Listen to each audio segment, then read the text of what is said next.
கடகராசி சார், கடகராசிக்கு நம்ம எழுதியே கொடுத்துருவோம். நிச்சயமாக இந்த ஃபினான்ஷியல் இயர் உங்களுக்கு சிறப்பானதாக இருக்கும். கவலை வேண்டாம் கடகராசி என்பர்களே. காரணம் என்னன்னு கேட்டிங்கனாக்கா, எந்த நம்பிக்கையில் சாமி நீங்கள் இப்படி சொல்கிறீங்க, எந்த நம்பிக்கையில் சாமி நீங்கள் இப்படி சொல்கிறீங்க? ஏன்னா இப்போது ரீசண்டாக ஒரு நடிகர் ஒருத்தர், ஆக்டர் ஒருத்தர் கால் பண்ணாங்க. அவங்க ஃபேமிலியே நமக்கு ரொம்ப ரொம்ப வேண்டிய ஒரு ஃபேமிலி அப்படி வச்சுப்போமே. ஒரு 3-4 படம் நல்ல ஹீரோவாகவே நடிச்சிட்டாங்க, நல்ல ஹீரோவாகவே நடிச்சிட்டாங்க. ஒரு பெரிய டேரக்டரோட இன்ட்ரொடக்ஷனே, ஒரு பெரிய டேரக்டர் தான் அவங்க இன்ட்ரொடக்ஷன் பண்ணாங்க. அவங்க சொல்கிறாங்க, சார் இந்த ஒரு எதுவுமே நமக்கு இன்னும் ஒரு ஸ்டேபிளாக ஆகலையே, ஒரு ஸ்டாருங்கிற ஒரு அந்த ரெகக்னைஸ் இன்னும் கிடைக்கலையே, இன்னும் நம்ம அந்த அப் அண்ட் டவுன்ஸில் தானே சாமி இருக்கும் அப்படின்னு அவங்க சொன்னாங்க. நான் சொன்னேன், சார் நிச்சயமாக இந்த இயர், இந்த ஃபினான்ஷியல் இயர்லாம் உங்களுக்கு நிச்சயமாக நடக்கும் சார் அப்படின்னு அவங்களுக்கு நம்ம வாக்கு கொடுத்துருக்கோம். இப்போ இதை போல் கடகராசி என்பர்களை, ஏன்னா உங்களுக்கு கடந்த காலங்களில் அந்த வருமானங்கள்லாம் சரியில்லாமல் இருந்திருக்கும். மெயினாக வேலை, உத்தியோகம், தொழில் இது நிலையில்லாமல் இருந்திருக்கும். ஸ்டேபிளாக இல்லாமல் அன்ஸ்டேபிளாக இருந்திருக்கும், ஏற்ற இறக்கங்களோடு இருந்திருக்கும். அதில் நிறைய சந்தேகங்கள் இருந்திருக்கும், நிறைய கஷ்ட நஷ்டங்கள், மெயினாக சந்தேகங்கள், கலகங்கள், புரியுதா? சந்தேகம், கலகம், இவை எல்லாமே இருந்திருக்கும். அப்போ என்னதான் காரணம் அப்படின்னு பார்த்தீங்கன்னாக்கா, கடகராசிக்கு கடந்த காலங்களில் 12ல் இருந்த குரு பகவான், 8ஆம் இடத்துல இருந்த ராகு, 2ஆம் இடத்துல இருந்த கேது, இதெல்லாம் போன வருஷம் நமக்கு ஒரு நல்ல வருமானத்தை கொடுக்க முடியாமல், மெயினாக நிறைய சான்சஸ் கிட்ட ஒரு 10 கோடி ரூபாய், 20 கோடி ரூபாய் பிஸ்னஸ் இல்லைனா ஒரு 200-300 கோடி ரூபாய் பிஸ்னஸ் கிட்ட மிஸ் ஆகிருக்கும். நமக்கு கிடைக்க வேண்டிய பணம் மிஸ் ஆகிருக்கும். அப்போ இப்படியெல்லாம் கஷ்டப்படக்கூடிய கடகராசி அன்பர்களே, நிச்சயமாக இந்த வருடம், இந்த ஃபினான்ஷியல் இயர் உங்களுக்கு நல்லா இருக்கும்.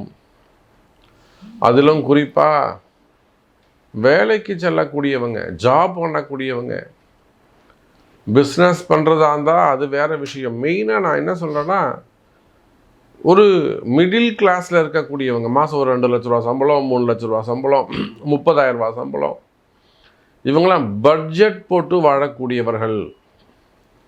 இதுக்கு போனோம், இது இங்கே போனது, ஸ்கூல் ஃபீஸுக்கு போனோம், இது கடன் கொடுது, இன்ட்ரெஸ்ட்டுக்கு போனோம், இது மாமாவுக்கு ரப்பர் பேண்டு போட்டு வைக்கக்கூடியவங்க, நூல் போட்டு கட்டி வைக்கக்கூடியவங்க, மிடில் கிளாஸஸ்.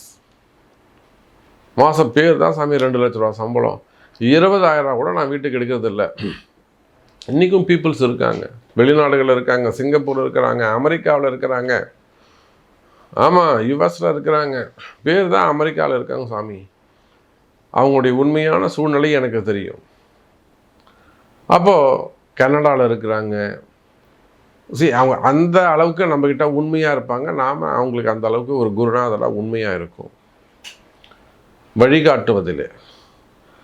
அப்போது கடகராசி என்பர்களே, ஒரு வேலைக்கு செல்லக்கூடியவர்களாக இருக்கலாம், ஜாபு நிரந்தரம் இல்லாமல் இருக்கலாம், இல்லைனா ஏதாவது நீங்கள் பணங்காசு வெளியில் கொடுத்து வச்சுருக்கலாம், கொடுத்த இடத்துல ஏமாற்றங்கள் இருந்திருக்கலாம், அண்ணன் தம்பிகளுக்கோ, அக்கா தங்கைகளுக்கோ, மாமனார் மச்சான் மாதிரிலாம், வீட்டுக்கு தெரிஞ்சு வீட்டுக்காருக்கு தெரியாமல், இல்லை மனைவிக்கு தெரியாமல், அது மாதிரி டைரெக்டாக இன்டைரக்டாக. அப்போது அதே போல் பிஸ்னஸ் பண்ணக்கூடியவங்க, கம்பெனிஸ், ஃபேக்ட்ரிஸ் வச்சு நடத்தக்கூடியவங்க, இந்த மாதிரியெல்லாம் கஷ்டங்கள் இருக்குமே. ஆனால் சாமி இந்த வருஷம் ஓகே சாமி, நடந்ததெல்லாம் ஓகே, இந்த ஃபினான்ஷியல் இயர் நமக்கு எப்படி இருக்கும்,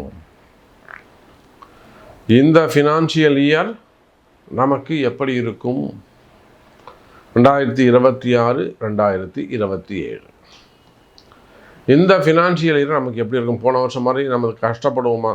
கடைசி நேரத்தில் ரொம்ப தடுமாற்றமாக போச்சு. ஒரு நாமக்கல் அந்த டிஸ்ட்ரிக்டில் இருக்கக்கூடியவங்க, ஒரு முட்டை வியாபாரம், பெரிய பண்ணைகள் வச்சு நடத்தக்கூடியவங்க, அந்த அசோசியேஷனில் இருக்கக்கூடியவங்க, பெரிய லாஸ். இந்த ஈரான் போர் வந்ததுனால அவங்க கமிட்மெண்ட்டு தான் அவங்கெல்லாம். ஒரு 5 காசு 1 காசு குறைஞ்சா கூட அவங்களுக்கு 1 பைசா டவுன் ஆனால் கூட அது பெரிய மாற்றத்தை கொடுக்குமா, லாஸை கொடுக்குமா, அவங்க சொல்லி தான் நமக்கே தெரியும். அப்போ அவங்களுக்கு கூட இப்போ ஒரு சின்ன அட்வைஸ் பண்ணி கொடுத்தோம், அவங்க ஜாதகத்தை கொடுத்து. அப்போது இதை போல் நிறைய அட்வைசஸ். ஸோ கடகராசி அன்பர்களே, பிறந்திருக்கின்ற தமிழ் புத்தாண்டு இந்த ஃபினான்ஷியல் இயர் உங்களுக்கு சிறப்பானதாக இருக்கும். உங்களுக்கு தனிப்பட்ட முறையில் தெரிஞ்சுக்கணும்னு நீங்கள் ஆசைப்பட்டீங்கன்னா அதுக்கு உங்கள் பிறப்பு ஜாதகம் முக்கியம் கடகராசி அன்பர்களே.